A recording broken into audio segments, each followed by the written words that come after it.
प्रिय साथियों नमस्कार। महाराज ने यूपी के मुख्यमंत्री योगी जी से भी शिष्टाचार भेंट की। महिला कल्याण बाल विकास मंत्री बेबी रानी मौर्य जी से भी मिले। प्रदेश के लोक निर्माण, सिंचाई, पंचायती राज, पर्यटन, जलागम, धर्म एवं संस्कृति मंत्री सतपाल महाराज ने उत्तर प्रदेश के मुख्यमंत्री योगी आदित्यनाथ और महिला कल्याण बाल विकास मंत्री बेबी रानी मौर्य जी से शिष्टाचार भेंट की।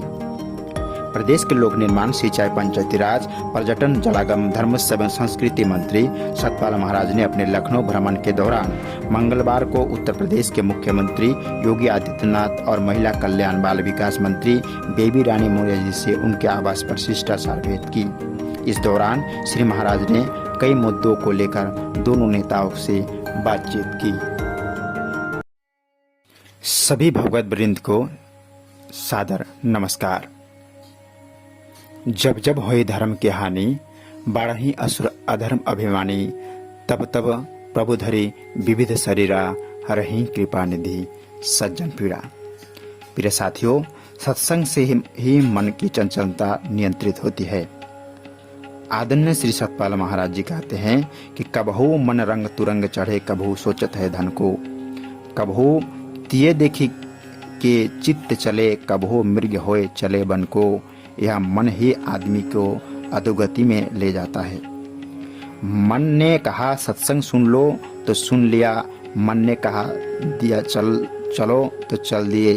कहने का मतलब हम सत्संग को छोड़कर कभी पान खाने जा रहे हैं, पर यह नहीं सोचते कि पान से सिर्फ मुंह को फायदा पहुंच सकता है, हमारे संपूर्ण जीवन का कल्याण नहीं होगा। प्रिय महानुभावों, वह पान क्षण भर के लिए स्वाद दे सकता है, परंतु सत्संग एक ऐसी वस्तु की ओर इशारा करता है। सत्संग में एक ऐसी वस्तु की प्राप्ति होती है, एक ऐसी वस्तु की भावना जागृत होती है जिससे हमारे सारे जीवन का कल्याण हो जाएगा। आदरणीय श्री महाराज जी कहते हैं कि सत्संग कितनी बड़ी चीज है। इसीलिए हमारे देश के अंदर संतों ने सत्संग की शक्ति जागृत किया। लड़ाई के मैदान में भगवान श्री कृष्ण ने क्या सुनाया? सत्संग, और वही सत्संग आज गीता के रूप में प्रकट है।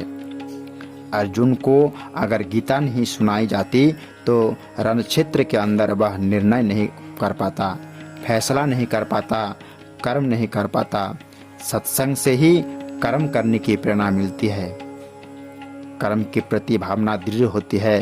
सत्संग से ही हमें पता चलता है कि हमें क्या करना चाहिए, कहाँ जाना चाहिए, किस तरफ जाना चाहिए। साथियों, आदरणीय श्री महाराज जी कहते हैं कि कहने का अभिप्राय है कि जहाँ मन जाएगा वहाँ सब कुछ जाता है। एक विशेष प्रक्रिया गुरु दरबार में प्रारंभ होती है जहाँ पर मन की नहीं चलती। जब हम गुरु दरबार में प्रवेश करते हैं वह हमारे मन की नहीं चलती।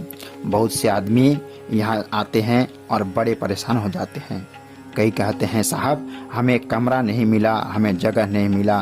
जब यह बताओ, ये तो 2 दिन का मेला है, उसी में हम परेशान हो रहे हैं, पर जब इस संसार में जाएंगे तो वहाँ कितने परेशानी होगी। वहाँ के लिए शून्य रिजर्वेशन कराया हुआ है, सोचो वहाँ पर क्या होगा। तो यह है मन की अवस्था। इतने बड़े प्रोग्राम में आदमी सोचता है कि चलो भाई इतनी भीड़ है किसकी पूछें, जहाँ जगह मिलते हैं वहीं लेट जाओ, और उसी में आदमी अपने मन को अंतर्मुखी करने लेट जाता है। बहुत आदमी घास पर लेटे हुए हैं क्योंकि अब कहीं जगह नहीं है तो क्या है, इसलिए जहाँ जगह मिली है वहीं लेटे हुए हैं। तो इसमें मन की परिधि बंध जाती है, मन की चंचलता बंध जाती है, मन को एक जगह रुकना पड़ता है, और मन को रोकने से हमारा समय भजन सत्संग में गुजरने लगता है। फिर उसके बाद मन के ऊपर सत्संग की मार पड़ती है। जब हम सत्संग में जाते हैं और विचार करते हैं तो हमें पता चलता है कि देखो इस मन ने हमको कितना भटका दिया था, कितना गुमराह कर दिया था, और पता नहीं यह मन हमको कहाँ से कहाँ ले जाता था।